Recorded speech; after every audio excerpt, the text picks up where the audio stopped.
예를 들어서 윤석열 후보가 돼 있고 대선이 이제 3월이나 한 2월 달쯤에 터졌으면은 이게 좀 클 수 있겠는데 시간적으로 볼 때 뭐 대응 여부에 따라 달렸을 거다. 자, 그럼 어느 뭐 조간신문 보니까 그렇게 썼더라고요. 윤석열 전 총장이 정치들은 최대 위기 국면이다. 에이, 그건 아니에요. 뭐 그렇게 썼는데 만약 어쨌든 그럼 위기는 아니에요? 네. 아니 아까는 무슨 의혹받는다며. 그러니까 그러한 이미지를 받는 거죠. 이거 가지고 무슨 김태현의 정치쇼.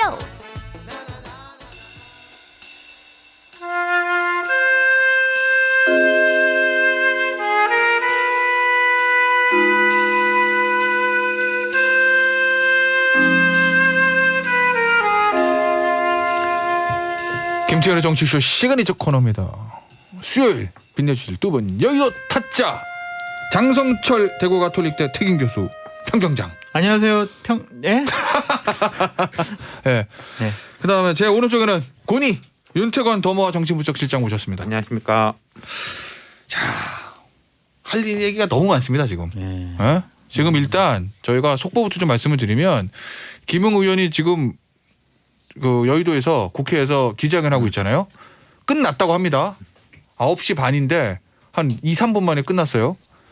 내용은만 요약해서 말씀을 드리면 정치 공작 가담했다는 루머 허위 사실 유포다. 엄정 조치하겠다. 보도 조작이 아니라면 손 검사에게 자료받아 전달한 것일 듯. 이게 무슨 말일까요? 내가 고발장 작성하지 않았다? 고발장 받았는지 기억나지 않는다? 조사기관이 조작 여부 등 실체를 밝혀달라? 유승민 선거운동 캠프 대변인직을 사퇴하겠다. 뭐 이런 얘기들을 했는데 지금 질의응답 중이라고 하고요. 일단 저기 김웅 의원 얘기 좀 나눠보기 전에 저희가 요거 관련돼서 준비한 거 있으니까 먼저 들어보고 오겠습니다. 안녕하십니까, MB입니다. 요즘 정치판 보면서 많은 분들이 저를 막 떠올리시더라고요. 야, 이 추억팔이 좀 해보자면은 저도 대선길이 꽃밭은 많이었습니다. BBK가 내 거인 듯 내 거 아닌 내 거 같은 막 그런 상황이었잖아 이게. 에? 내는 다 뚫고 대선 레이스 정주행을 해냈습니다.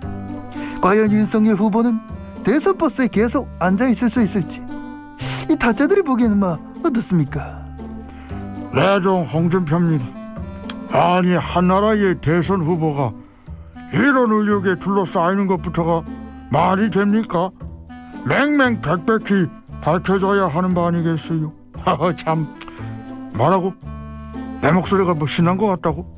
하하 그 참 아 이 사람 그래도 같은 당인데 신나면 어쩌겠어요? 뭐라? 입꼬리가 귀에 걸려? 아니 거짓말 마스크 쓰고 있는데 내 입꼬리 보여?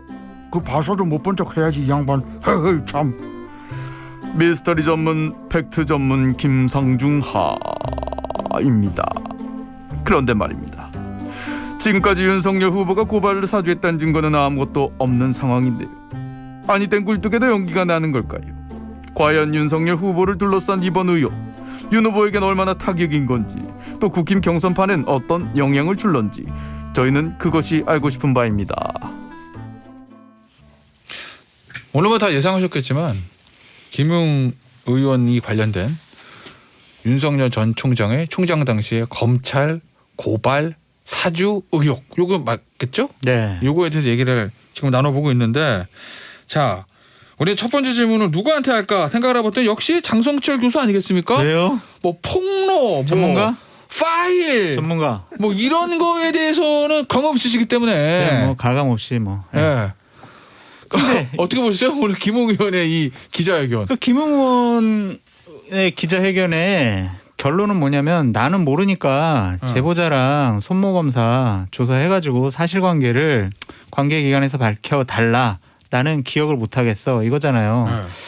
상당히 좀 무책임해 보이기도 해요. 왜냐하면 처음 얘기했던 거랑은 진술과 내용이 다 좀 조금씩 뉘앙스가 바뀌어서 그러니까 언론 인터뷰마다 조금씩 다른 것 같아요. 네, 그래서 김웅원 이번에 여러 가지로 좀 실망을 많이 줬다라는 생각이 드네요. 일단 그래서 다시, 결국에는 이 사건은 미궁에 빠질 수밖에 없다라고 말씀드립니다. 일단 다시 한번 말씀드릴게요. 지금까지 나왔던 김웅 의원의 얘기, 내가 고발장 작성하지 않았다. 당 전달 의혹은 기억나지 않고 확인할 방법 없다. 그러니까 조사기관이 조작 여부 등 실체 밝혀달라.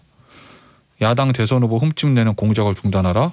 유승민 캠프 대변인 측은 사퇴한다. 요 얘기인 거죠. 그리고 허위사실 유포하면 법적 조치하겠다. 근데 뭐가 진실인지 몰라가지고 허위사실인지 아닌지 확인할 길이 없어 우리가. 예? 그러니까 아니 허위사실 유포라는 거는 원래 그렇잖아요. 진실이 있는데 그 허위인지 내가 거의 알면서도 고의성이 있어야 되니까 막 지르는 건데 지금 뭐가 진실이고 뭐가 허위인지 모르기 때문에 미궁이에요. 미궁. 예, 얘기하는 사람도 이게 허위라고 인식하고 하는 게 아니어서 이거 뭐 유포 법적 처분도 안 될 것 같은데 처리도. 저 윤태곤 실장 어떻게 봤어요? 지금 김웅 의원 지금 질의응답 중이라고 하는데. 이게 지금 말하자면은 포연이 자욱해요. 아, 자욱하죠. 이쪽 저쪽에서 대포도 쏘고 조명탄도 쏘고 해가지고 뭐 이 총알이 진짜 총알인지 아닌지 잘 안 보여요. 며칠 지나면 이제 연기가 가라앉으면은 보이겠죠. 그 제가 뭐 이런 거를 뭐 추측해서 뭐 말하고 그런 사람은 잘 아닌데 그럼 이런 거 아니겠습니까? 손준성 네. 검사가 있고 김웅 의원이 있고 뭐 A라고 해봅시다. 그 네. 제보자 A가 있는데 이 A가 김웅 의원한테 그걸 받은 사람인 거잖아요. 그럼 이제 김웅 의원이 고리인데 나는 모르겠으니까 손준성하고 A를 조사해봐라고 한다면은 손준성하고 A는 모르는 사이일 거예요. 그렇잖아요. 모르는 손준성은 만약에 이 뭐 지금 나온 보도가 맞다란 전제하에 손준성은 김웅한테 준 거고 김웅 보고 네. A는 손준성은 모르는데 김웅한테 받았다라는 게 얼개지 않습니까 사건에. 네. 근데 그 중간에 있는 김웅이 뭐 나는 모르니까 손하고 A를 조사해보라고 하면 손하고 A는 뭐 서로 모르는 사이인데 물론 뭐 그것도 각자를 이렇게 보면 나올 수도 있겠는데 그게 나온다면은 다시 뭐가 나오겠습니까? 김웅 의원한테 연결된 게 나오는 거 아니겠어요? 네.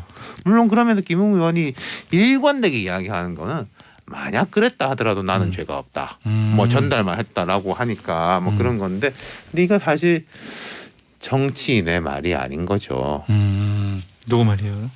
정치인만이 아니라 뭐 무슨 혐의를 받는 사람, 뭐 의심을 받는 사람의 말이고 피해 나가기 위해서. 그러니까 정치적 책임과 법적 책임의 부분에서 다른데 김웅 의원이 사실 이제 되게 각광받고 그 베스트셀러도 작성하고 이제 그런 분인데 저랑 경쟁했었죠. 베스트셀러.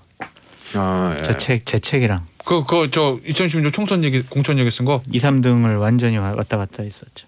죄송합니다. 어쨌든 네. 예. 좀 예. 답답하네요. 자, 네. 그러면 그 김웅 의원과 베스트셀러 2, 3위를 한때 겨뤘던 저 장성철 교수 나라면 네. 이렇게 했을 것이다. 내가 김웅 의원보다 배지는 아니지만 정치권 경험 오래됐고 나도 폭로 한번 해보지 않았느냐. 내가 만약에 그때 기자회견 했다면 나라면 이렇게 했을 것이다. 그 뭐라고? 기자회견보다요. 네. 첫 번째 했던 해명이 상당히 논란을 불러일으켰잖아요. 뭐였죠? 내가 손으로부터 좀 공익 제보 같은 걸 뭐 받아가지고 그걸 내가 당으로 넘겼다. 뭐 그랬던 것 같다. 막 이런 식으로 얘기를 해가지고 손이 뭘 만들었잖아. 그래가지고 김웅한테 전달한 건 맞는가 보네. 그렇게 지금 스토리가 흘러갔잖아요. 저 같으면은 그 당시에 그런 취재가 들어왔으면은 상당히 좀 말을 아끼고 상황 파악부터 해봤을 거예요. 네. 아, 그렇지. 과거에 어떻게 됐었지. 기억도 더듬어보고. 그 첫 번째 해명이 꼬이다 보니까 네. 그 이후에 계속해서 이런 것도 갖고 저런 것도 갖고 꼬였잖아요. 그래서 초창기 해명을 잘했어야 한다. 해명은 일관돼야 한다라고 말씀드립니다. 근데 이러면 오늘 저 제보자로 보이는 분이 공익신고자로 지정됐기 때문에 김웅 의원이 아마 오늘 공익제보자에 대한 얘기를 하고 싶었던 것 같은데 네. 그거 못하는 상황인 거잖아요. 그럼 앞으로 김웅 의원이 할 수 있는 스탠스 카드는 뭐가 있어요? 이제 입 닫고 있는 건가? 없는 건가? 이대로겠죠. 아, 나는 모른다. 조사하려면 해라. 그럼 뭐 나한테 만약에 하려면 강제로 하려면 뭐 압수수색 영장 그거는 이제 우리 김 여사 법조니까 더 잘 아시겠지만은 뭐 들고 와서 뭐 하든지 해라. 뭐 그러지 않겠어요. 근데 저는 하나 참 그러니까 개인 의견이에요. 이해가 안 가는 게 뭐 일이 워낙 사람이 바쁘고 여러 가지 하다 보면 기억이 아주 디테일하게 안 날 수는 있는데 총선이면 1년 전이잖아요.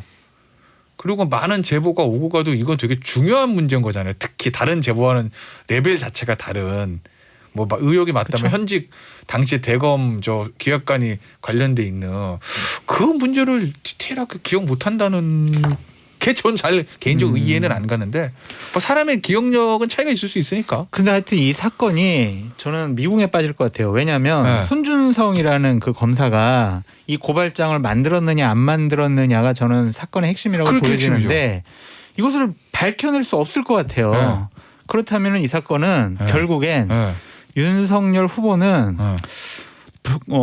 고발 사주 의혹을 받는 대선 후보라는 프레임에 갇히게 됐어요. 자, 그냥 제가 그거를 이제 여쭤보려고 그런 건데 네. 그러면은 말씀하신 대로 네. 윤석열 전 총장을 반대하는 쪽에서는 네. 말씀하신 대로 고발 사주 의혹. 네. 윤 총 당신 이거 했잖아요. 의혹을 계속 프레임을 걸 거고. 그러니까 정치적인 공세를 계속 걸 네. 거예요. 여권에서 지금 여당에서 나오는 게 뭐냐면은 국정감사 때 윤석열, 손준성 다 국정감사 채택할 거야. 법무부 장관은 손준성하고 윤석열은 정말 아주 긴밀하고 가까운 사이였어요. 뭔가 있는 듯이 계속 저런 식의 얘기를 하고 있잖아요.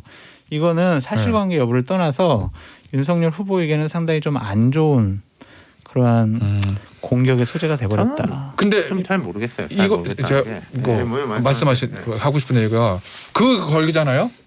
근데 이제 윤석열 총장에서는 정치 공작 프레임 걸잖아요. 그럼 두 개가 충돌하는 거잖아. 의혹을 받는 검찰총장이라는 여권의 프레임하고 뭔 소리야?